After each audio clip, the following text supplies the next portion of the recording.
हरे Krishna everyone. हम morning की class में श्रील रूप गोस्वामी जी द्वारा विरचित भक्ति रसामृत सिंधु को पढ़ने का प्रयास कर रहे हैं।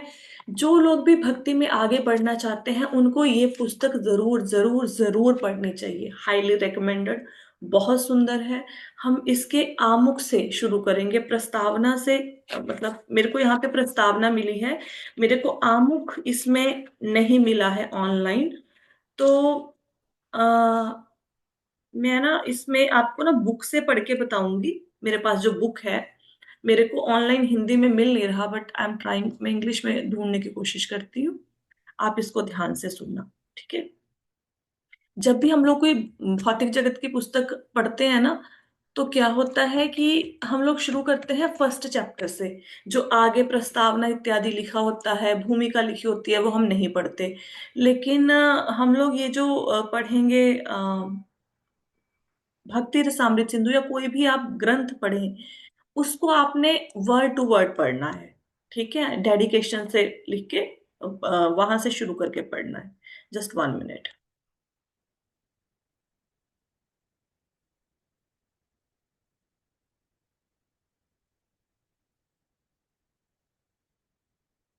तो हम लोग इसमें शुरू कर रहे हैं, आमुख से लिखते हैं कि प्रस्तुत ग्रंथ। इससे पहले ऑफरिंग है इसमें। हाँ, इससे पहले समर्पण है। समर्पण ये मैंने आपको हिंदी इंग्लिश में लिखा हुआ है यहाँ पे। यहाँ पे लिखा हुआ है, वृंदावन के षड गोस्वामियों के प्रति नाना शास्त्र विचारणे पुण्यो सद्धर्म संस्थापको लोका नाम हित कारणो त्रिभुवने मान्यो शरणा करो राधा कृष्ण पादार विंदे भजना नंदेन मतालिको वंदे रूप सनातनो रुभु युगो श्री जीव गोपालको। तो यहाँ पे समर्पण में मतलब जैसे कहते हैं ना, ये बुक हमने किसको डेडिकेट की। मतलब जो भी राइटर बुक लिखता है वो किसी ना किसी को समर्पित करता है उस पुस्तक को। जैसे हमारी भगवत गीता है, भगवत गीता जो प्रभुपाद जी ने लिखी है। प्रभुपाद जी ने अपनी भगवत गीता किसको समर्पित की है? उन्होंने समर्पित की है श्री बलदेव विद्याभूषण जी को। जो बलदेव विद्याभूषण जी हमारे आचार्य हुए हैं, गौड़ीय वैष्णव आचार्य, उनकी कमेंट्री बहुत सी भगवत गीता में आपको मिलेगी। प्रभुपाद जी के तात्पर्यों में तो अपनी भगवत गीता को बलदेव विद्याभूषण जी को समर्पित करते हैं। तो ये जो पुस्तक है भक्ति रसामृत सिंधु, इसको किसको समर्पित किया गया है? तो लिखते हैं समर्पण में प्रभुपाद जी, मैं श्री सनातन गोस्वामी, श्री रूप गोस्वामी, श्री रघुनाथ भट्ट गोस्वामी, श्री रघुनाथ दास गोस्वामी, श्री जीव गोस्वामी तथा श्री गोपाल भट्ट गोस्वामी, इन 6 गोस्वामियों को सादर नमस्कार करता हूँ, जो समस्त मानवों के लाभार्थ सनातन धर्म की स्थापना करने के उद्देश्य से समस्त शास्त्रों का आलोचनात्मक अध्ययन करने में परम निपुण है। इस तरह वे तीनों लोकों में सम आदरित हैं और शरण लेने के योग्य हैं, क्योंकि वे गोपी भाव में निमग्न रहकर राधा कृष्ण की दिव्य प्रेमा भक्ति में लीन रहते हैं। अब आपको चैतन्य महाप्रभु, उस प्रभु सबको पता है चैतन्य महाप्रभु कौन है। जो धरती पर आए आज से 500 साल पहले, वो कौन थे? वो भगवान कृष्ण थे। वो राधा रानी के भाव में आए हैं धरती पर आज से 500 साल पहले। तो आप ये कह सकते हैं कि जो युगल जोड़ी कहते हैं ना, राधा कृष्ण का एक कंबाइंड फॉर्म। मतलब मन में भाव है राधा रानी का और आए हैं कृष्णा, उनको कहते हैं चैतन्य महाप्रभु। ठीक है। तो जो चैतन्य महाप्रभु है, उनके 6 प्रधान शिष्य हुए हैं। जो डायरेक्टली उनसे दीक्षित समझ लीजिए, उनके डायरेक्ट एसोसिएट समझ लीजिए, तो उनके 6 प्रधान फॉलोअर हैं। इनको हम षड गोस्वामी कहते हैं। इनके नाम है सनातन गोस्वामी, रूप गोस्वामी, श्री रघुनाथ भट्ट गोस्वामी, श्री रघुनाथ दास गोस्वामी, श्री जीव गोस्वामी और श्री गोपाल भट्ट गोस्वामी। ये इन 6 के नाम हैं। जब आप वृंदावन में जाएंगे और मंदिरों के दर्शन करेंगे, आपको बहुत जगह पे वहां पे रूप गोस्वामी का नाम मिलेगा, जीव गोस्वामी का नाम मिलेगा। जैसे जब भगवान कृष्ण धराधाम पर आए और भगवान कृष्ण जब धराधाम से अपने दिव्य धाम को चले गए, तो जितने भी लीला स्थलियां थी जहाँ पे भगवान ने कालिया नाग का को नथा, यहाँ पे भगवान ने रासलीला करी, यहाँ पे भगवान ने केशी राक्षस का वध किया, अलग अलग राक्षसों को मारा, ये सारी लीलाएं लुप्त हो गई थी। ये सारी लीलाएं समझ लो गायब हो गई थी। है ना? जैसे समझो कि भौतिक जगत से कैसे समझोगे, भौतिक जगत के कंटेक्स्ट में ऐसे समझोगे कि कोई बहुत पुराना घर है, आज आपको लुधियाना में कोई 1000 साल पुराना घर दिखता है? नहीं दिखता ना, कहाँ गायब हो गए? क्योंकि समय के साथ साथ सब चीजें लुप्त हो जाती हैं। तो वो लुप्त हो गई थी, तो उनकी पुनः स्थापना करी वज्रनाभ ने। किसने स्थापना करी? वज्रनाभ ने। अब वज्रनाभ कौन है?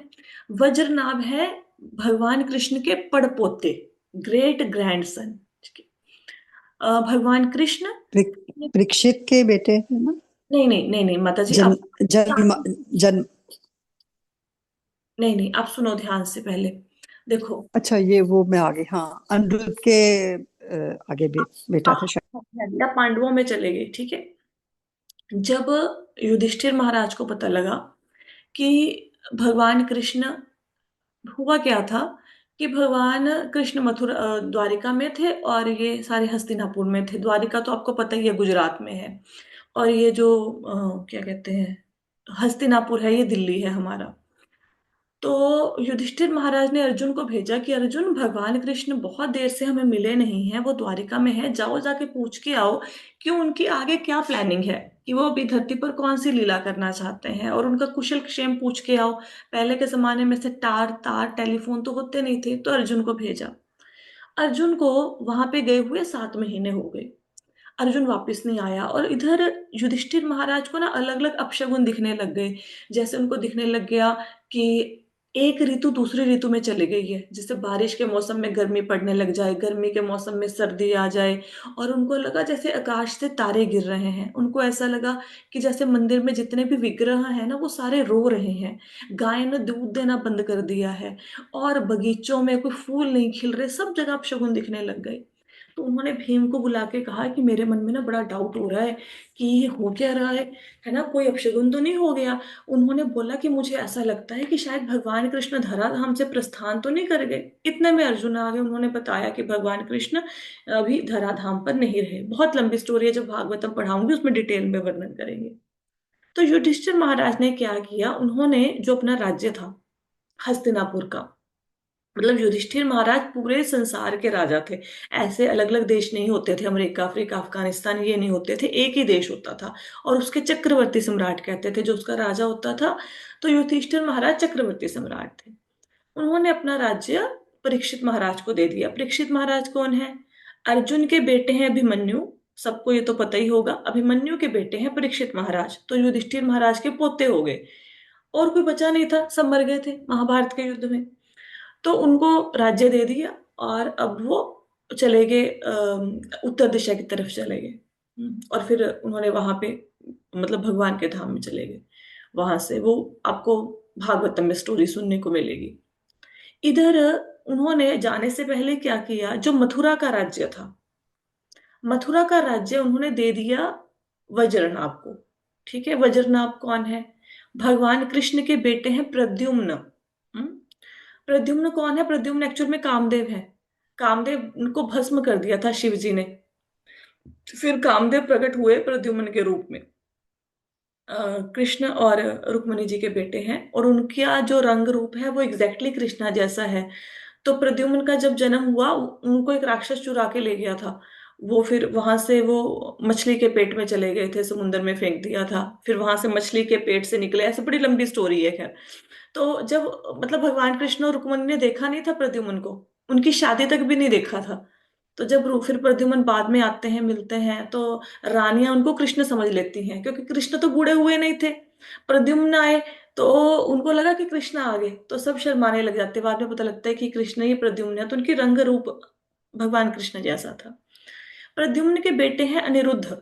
अनिरुद्ध के जो बेटे हैं वो है वज्रनाभ। और जो ये सब लोग एक दूसरे से, मतलब लड़ते हुए सारे यादव वंश का अंत हो गया था ना। आपको पता होगा, यादव वंश का सारा सबका अंत हो गया था एक दूसरे से लड़के। उसमें वज्रनाभ बच गए थे, उनको मथुरा का राजा घोषित कर दिया। परीक्षित महाराज ने एक दिन सोचा कि चलो वज्रनाभ से मिलते हैं, जाके उनका हाल चाल पूछते हैं। तो वज्रनाभ के पास गए, उनको बोला कि भाई आपको राज्य चलाने में कोई प्रॉब्लम तो नहीं आ रही? तो वज्रनाभ कहते हैं, उनको पूछा कि कोई सुरक्षा की जरूरत तो नहीं है आपको? तो वज्रनाभ कहते नहीं, मैंने आपके पिता मतलब किससे, दादाजी से धनुर्विद्या सीखी है अर्जुन जी से, तो मेरे को उसमें राज्य की रक्षा करने में कोई प्रॉब्लम नहीं आ रही। पर प्रॉब्लम ये है, राजा तो मैं बन गया हूं, लेकिन यहाँ की प्रजा कहाँ है, सब लोग गए कहाँ यहाँ से। तो परीक्षित महाराज कहते हैं ये तो शांडिल्य मुनि बताएंगे, जो कि वसुदेव जी के पुरोहित हैं। शांडिल्य मुनि को बुलाया गया। वो कहते हैं, वज्रनाभ को उन्होंने आदेश दिया कि तुम भगवान कृष्ण की जो लीला स्थलियां हैं वो ढूंढ निकालो। तो वज्रनाभ जी ने क्या किया, मतलब उन्होंने भगवान की लुप्त हो चुकी लीला स्थलियों को ढूंढ निकाला।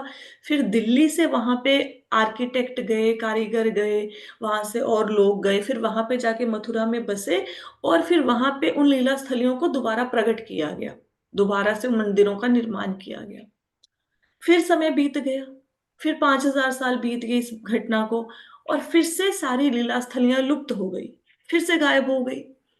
अब जो आप वृंदावन देखते हैं, जो मंदिरों के दर्शन करते हैं, ये वृंदावन कैसे एग्जिस्टेंस में आया। जो चैतन्य महाप्रभु थे, उन्होंने अपने दो प्रधान शिष्यों रूप गोस्वामी और सनातन गोस्वामी को बोला कि तुम दोनों जाओ, वृंदावन जाओ, और वहां पे जो भगवान कृष्ण की लुप्त हो चुकी, गायब हो चुकी लीला स्थलियां हैं, उनको दोबारा से ढूंढ निकालो। ठीक है। और फिर रूप गोस्वामी आए वृंदावन में, सनातन गोस्वामी आए, और उन्होंने उन लीला स्थलियों को ढूंढ के निकाला। इसलिए आज हम वृंदावन को देख सकते हैं, अदरवाइज तो ये वृंदावन हमें पता ही नहीं था। ये वृंदावन जैसे आज दिखता है आपको, ऐसा था नहीं। तो ये सब हमारे आचार्यों की देन है। आप जाइए वृंदावन में, वहां पे मंदिरों में रूप गोस्वामी का नाम लिखा होएगा, बहुत माना जाता है इनको। और इन्होंने ही हमें भक्ति का ज्ञान दिया है। देखो भगवान कृष्ण और राधा रानी क्या लीलाएं करते हैं गोलोक वृंदावन में, वो भौतिक जगत के लोग कैसे जान सकते हैं। अब जो व्यक्ति अमेरिका गया ही नहीं, अब वो अमेरिका के बारे में कैसे जानेगा। हाँ, ये हो सकता है जो व्यक्ति अमेरिका में रहता हो वो यहाँ पे आए और वो हमें बता दे, ऐसे ही जानेंगे ना। तो ये जो रूप गोस्वामी है, एक्चुअल में ये रूप मंजरी है। रूप मंजरी, जो मंजरी मैंने आपको बताया, छोटी छोटी लड़कियां जो भगवान कृष्ण की कन्याएं, जो भगवान कृष्ण और राधा रानी की सेवा करती हैं। ठीक है। तो ये तो उनके साथ रहते हैं, तो इनको तो उनकी लीलाएं पता है। तो रूप गोस्वामी गोलोक वृंदावन से धरती पर, जो रूप मंजरी थी, वो यहाँ पे आए, और उन्होंने हमें भगवान कृष्ण की लीलाओं के बारे में बताया, जिसको हम पढ़ पा रहे हैं। तो ये जो रूप गोस्वामी जी ने भक्ति रसामृत सिंधु लिखा है, ये बहुत बड़ा ग्रंथ है, बहुत बड़ा। तो हम लोगों को प्रभुपाद जी ने कृपा करके क्या किया है, इस ग्रंथ को बहुत छोटा करके, इसका जैसे अभी संजय जी ने बोला कि वेद क्या है, वेदों का सार पढ़ना है, तो इसी प्रकार ये भक्ति रसामृत सिंधु जो प्रभुपाद जी ने दिया है, वो बहुत बड़ी पुस्तक को, उसको छोटा करके हमें दे दिया है। ठीक है। तो हम इसमें पढ़ने का इसको प्रयास करेंगे। इसमें आपको ना बहुत चीजें सीखने को मिलेंगी। आपको सीखने को मिलेगा कि मंदिर जाते हुए हम कौन से, मंदिर में सेवा करते हुए कौन से अपराध कर देते हैं, घर में सेवा करते हुए कौन से अपराध कर देते हैं, रागानुग भक्ति क्या है, भक्ति के लक्षण क्या है, भक्ति के सिद्धांत कैसे हैं, मुक्ति से भी ज्यादा बढ़कर भक्ति क्यों है। ये सब कुछ आपको सीखने को मिलेगा। ये बहुत ही सुंदर पुस्तक है। तो आपको ये 6 गोस्वामियों के बारे में मैंने बताया कि रूप गोस्वामी उनके मतलब मेन फॉलोअर हैं, बाकी और भी हैं। बाकियों के बारे में भी आपको पढ़ाया नहीं, रूप गोस्वामी जी के विषय में तो आपको यूट्यूब पे 7-8 लेक्चर मिल जाएंगे, वो भी हम पढ़ेंगे। तो प्रभुपाद जी लिखते हैं कि इन 6 गोस्वामियों को वो अपनी ये भक्ति रसामृत सिंधु पुस्तक जो उन्होंने लिखी है उसको समर्पित करते हैं, डेडिकेट करते हैं। वो करते क्या है 6 गोस्वामी, उन्होंने सारे शास्त्रों को पढ़ा और उनका क्रक्स, उनका निचोड़ हमें दे दिया। तो जो आपकी इच्छा होती है वो भगवान जरूर पूरी करते हैं। अभी संजय जी के मन में इच्छा थी कि वेदों का सार क्या है, तो ये जो आचार्य हमें बताएंगे इस पुस्तक में, ये वेदों का सार ही है, ये सार है उनका, जो आपको सुनने को मिलेगा। ठीक है। उन्होंने सार कैसे दे दिया, क्योंकि वो ऐसा करने में, वेदों का शास्त्रों को पढ़कर उनका कंक्लूजन निकालने वो निपुण है। हम लोग नहीं वेदों को पढ़ के कंक्लूजन निकाल सकते, वो निपुण है, वो निकाल सकते हैं। इस तरह वो तीनों लोकों में समादृत है, मतलब वो जो तीनों लोक हैं, तीनों लोकों का मतलब क्या है, आर्ली आप बोलोगे लोग तो 14 है, ऊपर नीचे माता जी आपने बताया, 3 लोग कैसे हो गए, तो ये ग्रुप है। देखो, धरती से नीचे के जितने भी लोग हैं, कितने लोग हैं धरती के नीचे? 7। उनको बोलते हैं अधोलोक, लोअर प्लैनेट्स। फिर धरती, ठीक है, हमारा, ये होता है मध्य लोक, ऊर्ध्व लोक बोलते हैं इसको, मर्त्य लोक बोलते हैं। इसके ऊपर है, नहीं इसको उधोलोक नहीं, इसको मर्त्य लोक बोलेंगे, ठीक है। इसके ऊपर है 6 लोग, उसको मतलब हाई प्लैनेट्स कहते हैं। तो ऐसे 3 कैटेगरीज में 14 लोगों को डिवाइड कर दिया। तो इसलिए कहते हैं कि तीनों लोकों में इनका आदर है, 6 गोस्वामियों का। हम्म। और क्यों आदर है? क्योंकि वो किस भाव में भगवान की भक्ति करते हैं? गोपी भाव में, है ना। उनकी भक्ति करने में लगे रहते हैं। अब भाव तो पता है ना, भगवान की भक्ति आप यशोदा माता के भाव में कर सकते हो कि भगवान हमारे पुत्र हैं, नंद बाबा के भाव में कर सकते हो, सुदामा के भाव में कर सकते हो, भगवान हमारे मित्र हैं। तो ये जो 6 गोस्वामी है वो किस भाव में भक्ति कर रहे हैं? वो गोपी भाव में भगवान की भक्ति कर रहे हैं, ठीक है। तो सबको समर्पण क्लियर हुआ? आगे चले। नेक्स्ट।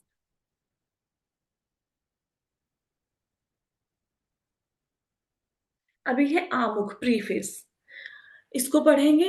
अ, मैं देखती हूँ शायद प्रस्तावना हिंदी में मिल जाए। संक्षेप, हाँ ये प्रस्तावना हिंदी में मिल गई, आप यहाँ पे देख पाएंगे, ठीक है। कहते हैं भक्ति का अमृत, भक्ति रसामृत सिंधु एक संक्षिप्त अध्ययन है जिसे श्री रूप गोस्वामी प्रभुपाद ने संस्कृत में लिखा था। अब आप यहाँ पे देखोगे कि ये तो प्रभुपाद शब्द रूप गोस्वामी के लिए यूज हो गया, हम तो प्रभुपाद प्रभुपाद जी को कहते हैं, तो प्रभुपाद हम इनके नाम के साथ लगा सकते हैं, ठीक है। तो प्रभुपाद मतलब जो आचार्य, जिनको बहुत अधिक नॉलेज है, जिनको हम बहुत रिस्पेक्ट करते हैं, तो उनके नाम के साथ प्रभुपाद लगता है। तो कहते हैं जो भक्ति रसामृत सिंधु है एक शॉर्ट स्टडी है, शॉर्ट स्टडी। किसने लिखा इसे? रूप गोस्वामी जी ने। रूप गोस्वामी कौन है? रूप मंजरी, ठीक है। वे 6 गोस्वामियों में से प्रमुख थे, समझ आ गया ना। चैतन्य महाप्रभु के 6 प्रधान शिष्य, उनमें से मेन कौन है? रूप गोस्वामी। वे भगवान चैतन्य महाप्रभु के प्रत्यक्ष शिष्य थे। प्रत्यक्ष शिष्य का मतलब है डायरेक्ट, जिनको भगवान चैतन्य महाप्रभु ने शिक्षा दी, डायरेक्ट, 1 to 1, ठीक है। जब वे पहली बार भगवान चैतन्य से मिले, तब श्रील रूप गोस्वामी प्रभुपाद बंगाल की मुस्लिम सरकार में मंत्री के रूप में नियुक्त हुए थे। देखो, जो रूप गोस्वामी और सनातन गोस्वामी है, ये दोनों भाई हैं। और सनातन गोस्वामी बड़े हैं, रूप गोस्वामी छोटे हैं।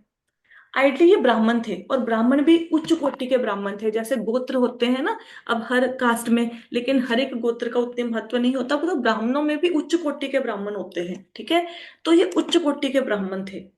लेकिन इन्होंने पुराने समय में क्या होता था कि अगर कोई मुस्लिम के यहाँ पे नौकरी कर लेना, तो उसको ऐसा समझा जाता था कि अभी ये अपवित्र हो गया, ठीक है, अब ये ब्राह्मण नहीं रहा, ऐसा माना जाता था।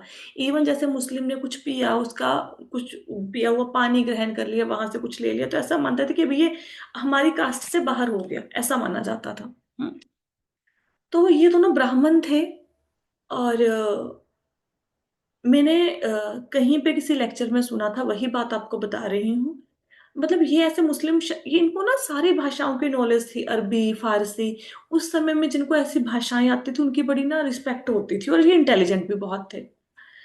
तो मतलब नवाब पे पहले से नजर थी कि इनको भी अपने राज्य में रखना है, नौकरी देनी है। आइडली ये नौकरी करना नहीं चाहते थे, लेकिन नवाब ने बोला कि सभी वैष्णवों की कुटियों को जला देंगे अगर इन्होंने नौकरी नहीं करी। तो उसके बेस पे इन्होंने नौकरी करना स्वीकार कर लिया। लेकिन फिर भी ये ग्रंथों को लिखते, वहां पे भी मतलब चैतन्य महाप्रभु से मिलने से पहले भी रूप गोस्वामी जी ने कुछ पुस्तकें लिखी हैं। वो कैसे पता चलता है?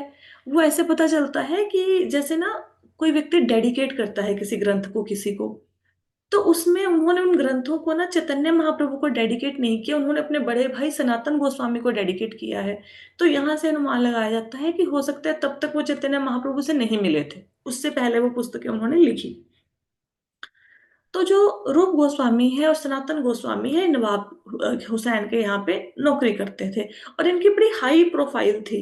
जो रूप गोस्वामी है ये फाइनेंस देखते थे, और सनातन गोस्वामी वहां पे पूरा मतलब राजकाज के, मतलब जो मेन एडवाइजर होता है राजा का, वो थे। ऊंची पोस्ट थी, बहुत अच्छी सैलरी थी, बहुत ज्यादा अच्छी सैलरी। उस जमाने में इनकी इतनी ज्यादा सैलरी थी कि जब इन्होंने नौकरी छोड़ी तो इनको इतना अधिक धन मिला हुआ था कि उस नाव को लेके आने के लिए एक जगह से दूसरी जगह तक एक बड़ी किश्ती लानी पड़ी। किश्तियों में भर के सोने की मोहरें अशर्फियां आई थी। दे वर वेरी रिच। तो और नवाब इनका बहुत सम्मान भी करता था। अब जब नवाब के यहाँ पे दोनों ने नौकरी कर ली तो उनके नाम रखे गए, नवाब ने अपने नाम दे दिए। तो नवाब ने उनके नाम रख दिए, रूप गोस्वामी जी का दबीर खास और सनातन गोस्वामी स्वामी जी का सकार मल्लिक। तो रिस्पॉन्सिबल पोजीशंस उनको दे दिए, लिखा हुआ है ना। तब उनका और उनके जब वे पहली बार भगवान चैतन्य से मिले तब शील रूप गोस्वामी प्रभुपाद बंगाल की मुस्लिम सरकार में मंत्री के रूप में नियुक्त थे। तब उनका और उनके भाई सनातन का नाम क्रमशः दबीर खास और साकर मलिक था। वे नवाब हुसैन के मंत्रियों के रूप में जिम्मेदारी पदों में थे। उस समय 500 साल पहले हिंदू समाज बहुत कठोर था, और अगर ब्राह्मण जाति का कोई सदस्य किसी मुस्लिम शासक की सेवा स्वीकार करता था तो उसे ब्राह्मण समाज से तुरंत खारिज कर दिया जाता था। यही स्थिति दो भाइयों दाबिर खास और सकारा मलिक की थी। वे उच्च पदस्थ सारस्वत ब्राह्मण समुदाय से थे, लेकिन हुसैन शाह की सरकार में मंत्री पद स्वीकार करने के कारण उन्हें बहिष्कृत कर दिया गया। समझ आया कि पुराने समय में हिंदू समाज कट्टर था कि कोई मुस्लिम शासक के यहाँ पे नौकरी करेगा तो उसको फिर बोलते थे तू अब ब्राह्मण नहीं रहा, ठीक है, अपवित्र हो गए हो, शुद्ध हो गए हो। तो उसको खारिज कर देते थे, अपनी उससे निकाल देते थे कास्ट से। तो इनको भी सब लोगों ने खारिज कर दिया। हालांकि ये सारस्वत ब्राह्मण थे, सारस्वत ब्राह्मण मतलब उच्च कोटि के ब्राह्मण। तब उसके बाद क्या हुआ, यह भगवान चैतन्य की कृपा है कि उन्होंने इन दो महान व्यक्तित्वों को अपने शिष्य के रूप में स्वीकार किया और उन्हें गोस्वामी के पद पर बिठाया, जो ब्राह्मण संस्कृति में सर्वोच्च स्थान है। उनको ब्राह्मण समाज ने तो खारिज कर दिया कि भैया ब्राह्मण नहीं रहे हो। लेकिन हुआ क्या, चैतन्य महाप्रभु एक बार वृंदावन के लिए जा रहे थे और रास्ते में ये रुके कहीं पे, वहां पे दोनों भाई इनसे आके मिले, क्योंकि एक्चुअल में ये मन से तो भगवान की ही भक्ति करना चाहते थे, लेकिन सिचुएशंस ऐसी क्रिएट होगी कि इनको नवाब की नौकरी करनी पड़ी और उसके कारण ये भक्ति नहीं कर पा रहे थे। तो ये बहुत ही ज्यादा इंटेलिजेंट थे, एक्सट्रीमली इंटेलिजेंट, एक्सट्रीमली इंटेलिजेंट। और ये बहुत दैन्य भाव में चैतन्य महाप्रभु से आके मिले रात्रि के समय में। मतलब इन्होंने पूरा कोई राजसी बाना नहीं पहना हुआ था, बहुत साधारण कपड़ों में। आइडली जब भी संतों से मिलने जाएं आपका लिबास सादा होना चाहिए, ठीक है। तो राजसी बाना कुछ नहीं पहना हुआ था, साधारण सा साफा बांधा हुआ था और मुख में घास का तिनका दबाया हुआ था, घास के तिनकों का गुच्छ। उसका मतलब क्या होता है कि अपने आप को बहुत निम्न मानना, कि जिससे मिलने जा रहे हैं उससे निम्न मानना।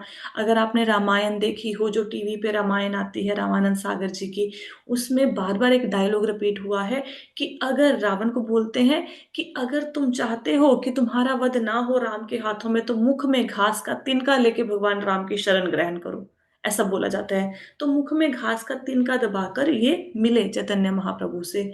चैतन्य महाप्रभु इतने दयालु हैं, उन्होंने ये नहीं देखा कि ब्राह्मण समाज से निकाल दिए गए हैं। उन्होंने दोनों को गले लगाया और दोनों को ये तभी नौकरी, ये तो तभी चाहते थे कि चैतन्य महाप्रभु के साथ मिल जाएं, लेकिन उन्होंने आदेश दिया कि कुछ समय उनको वहां पे रहना है। फिर बाद में आके दोनों भाइयों ने नौकरी छोड़ी, एक ने नौकरी बोल के छोड़ी, दूसरे ने भाग लिया नौकरी से। मतलब नवाब हुसैन की नौकरी से एक ने तो बोल के छोड़ी कि भाई मैं तो अब नहीं आपकी नौकरी कर सकता। दूसरा भाई ने झूठ बोल के छोड़ी कि मैं बीमार हो गया हूँ। सनातन गोस्वामी ने, और सनातन गोस्वामी ने बोला मैं बीमार हो गया हूँ। नवाब ने देखा घर जाके तो वो तो भागवतम का पाठ करते थे, तो नवाब ने कारावास में डाल दिया। बाद में वो वहां से भाग निकले। ऐसे फिर वो चैतन्य महाप्रभु की शरण ली दोनों ने। तो चैतन्य महाप्रभु ने, इन्होंने उनको गोस्वामी की उपाधि प्रदान करी।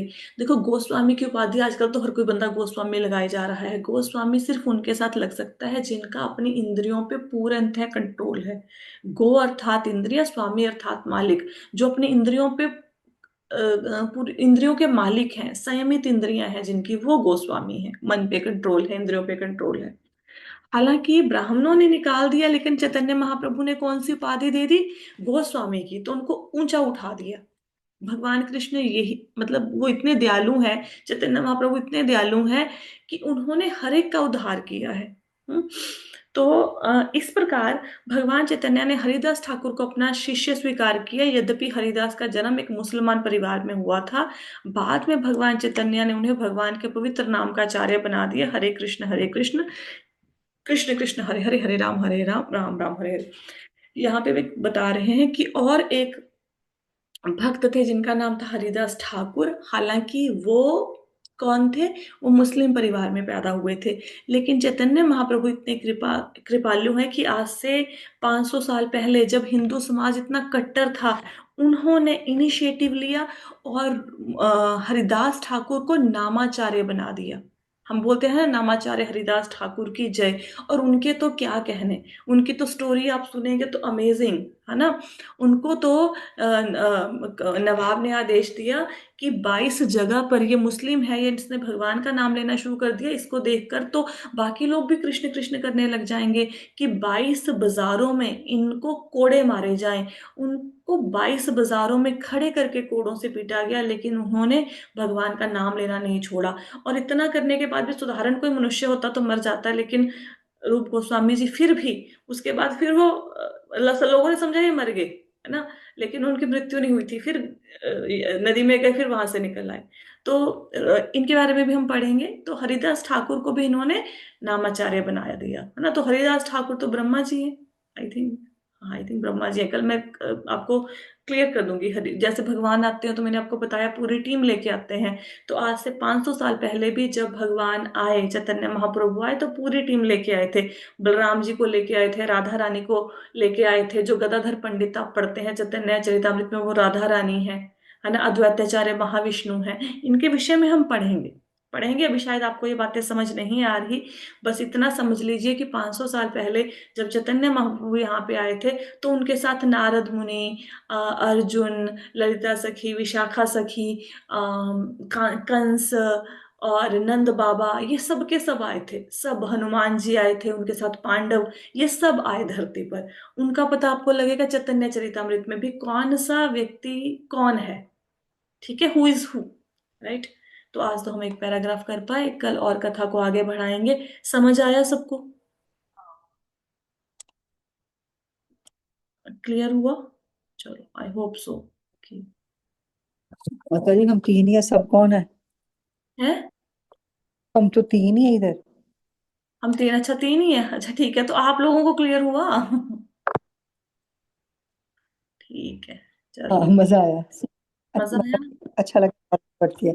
और आपको कितनी नॉलेज है? मैं तो अभी तक सोच रही हूँ उनकी आयु 60,000 वर्ष थी। हैरानी की बात है।